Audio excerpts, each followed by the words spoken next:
একদিন একটি কাক খাবারের খোঁজে উঠছিল। হঠাৎ সে একটি বাজারের পাশে একটা মাংসের টুকরো দেখতে পেল। সে তখনই সেই মাংসের টুকরোটি ঠোঁটে করে নিয়ে একটি গাছের ডালে বসে পড়ল। এই দৃশ্যটি একটি চালাক শিয়াল দূর থেকে এটা লক্ষ্য করলো। শিয়ালটি মনে মনে ফন্দি আঁটলো, কাকের ঠোঁটের ওই মাংসের টুকরোটি আমাকে কৌশলে নিয়ে নিতেই হবে। শিয়ালটি গাছের নিচে গেল এবং বলল,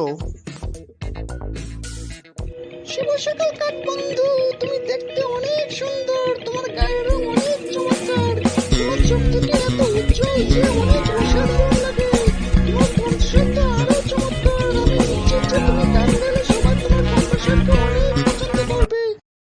কাকটি মনে মনে অনেক খুশি হলো। সে ভাবলো, আমার কণ্ঠ যদি এত মধুর হয় তাহলে সবাই আমাকে কণ্ঠশিল্পী বলেই ডাকবে। কাকটি এবার মনে আনন্দে দু ঠোঁট মেলিয়ে কা কা কা করে ডাকতে লাগলো।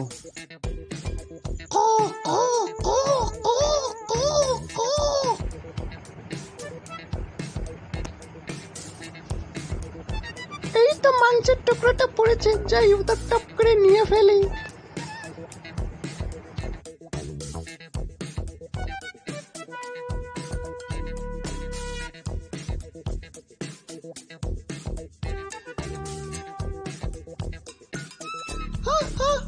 তুমি কত বোকা, তোমার মাংসের লোভেই আমি তোমাকে প্রশংসা করেছি, এবার তোমার খাবারটি আমি নিয়ে গেলাম।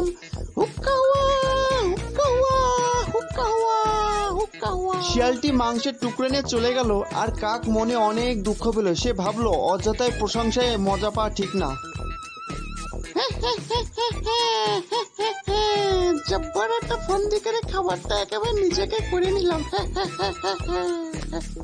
অতিরিক্ত প্রশংসা সবসময় সত্যি হয় না, বুদ্ধি হারালে প্রতারণার শিকার হতে হয়, যেমন আমি প্রতারণা করেছি। ভিডিওটি ভালো লাগলে অবশ্যই চ্যানেলটি সাবস্ক্রাইব করে দেবেন।